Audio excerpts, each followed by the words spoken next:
नमस्कार, मैं डॉक्टर अजय हल्दर हूँ। मैं एक गायनेकोलॉजिस्ट और एंडोपेल्विक सर्जन हूँ। मैं भोपाल में कार्यरत हूँ। आज हम बात करेंगे रिड्यूस्ड फीटल मूवमेंट्स या बच्चे का न घूम पाना या कम घूमना। ये एक बहुत कॉमन प्रॉब्लम है। इसमें प्रेगनेंसी के दौरान जो माता है वो 4 महीने के अंत तक एक हल्का सा बच्चे का मूवमेंट, जिसे हम इंग्लिश में फ्लिकर कहते हैं, वो फील करना वो शुरू करती है। और जैसे जैसे बच्चे का वजन बढ़ता है और दिन बढ़ते हैं तो ये मूवमेंट और स्ट्रॉन्ग होता जाता है। ये न केवल एक फिजियोलॉजिकल माइलस्टोन है या एक प्रेगनेंसी किस स्थिति में पहुंच गई है उसका एक दर्शक है, ये बच्चे के अच्छे होने का या वेलबींग का भी एक बहुत इम्पॉर्टेंट पैरामीटर है। अगर माँ रूटीनली बच्चे की मूवमेंट फील कर रही है खाना खाने के बाद या सोते समय या आराम करते वक्त, तो इसका मतलब ये होता है कि बच्चा हेल्दी है। प्रॉब्लम तब आती है जब माता एक नॉर्मल पेस में या नॉर्मल टाइम वो फील कर रही थी बच्चे का मूवमेंट, पर अब वो फील नहीं कर पा रही है, वो रिड्यूस्ड हो गया है। इसके देखिए कई कारण हैं।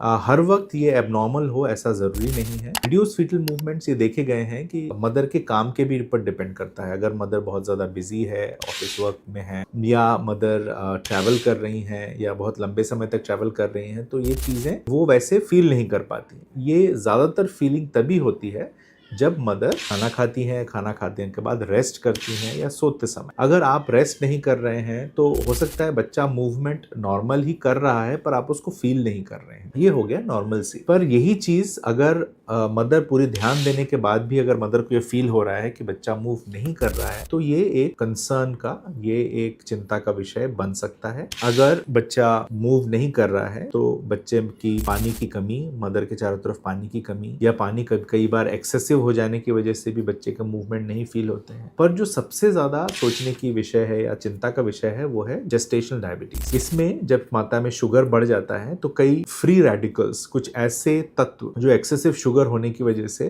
मदर के शरीर से बच्चे में जाते हैं और बच्चे की स्नायु है या उसके जो मूवमेंट को कंट्रोल करने वाला तंत्र है उसको वो इफेक्ट करता है और धीरे धीरे बच्चे के मूवमेंट कम होते हैं। ये एक सीरियस विषय है और इसको जब माता ऐसे कंप्लेन करती है तो बच्चे को हेल्थ या बच्चे की वेलबींग को पता करना हमारे लिए बहुत जरूरी हो जाता है। तो हम इसको पता करते हैं एक टेस्ट जिसका हम बायोफिजिकल स्कोर कहते हैं। इसमें 5 पैरामीटर्स हम देखते हैं, उसमें से 4 सोनोग्राफी पैरामीटर हैं और एक तीसरा जो बच्चे की CTG या NST जिसे हम कहते हैं, नॉन स्ट्रेस टेस्ट। तो बच्चे के पैरामीटर्स होते हैं बच्चे का लिम्ब मूवमेंट, बच्चे का स्पाइन मूवमेंट, बच्चे के रेस्पिरेटरी मूवमेंट और बच्चे के ग्रॉस बॉडी मूवमेंट। ये 4 चीजें सोनोग्राफी में देखी जाती हैं। और एक जो बच्चे की एक ECG आप कह सकते हैं, बच्चे की ली जाती है, उसकी धड़कन की स्पीड, उसका पैटर्न टेस्ट किया जाता है। जब ये चारों चीजें जब नॉर्मल हो तब हम ये कह सकते हैं कि बच्चा अभी स्वस्थ है और आगे हम कुछ समय और हम प्रेगनेंसी को चला सकते हैं। पर अगर माता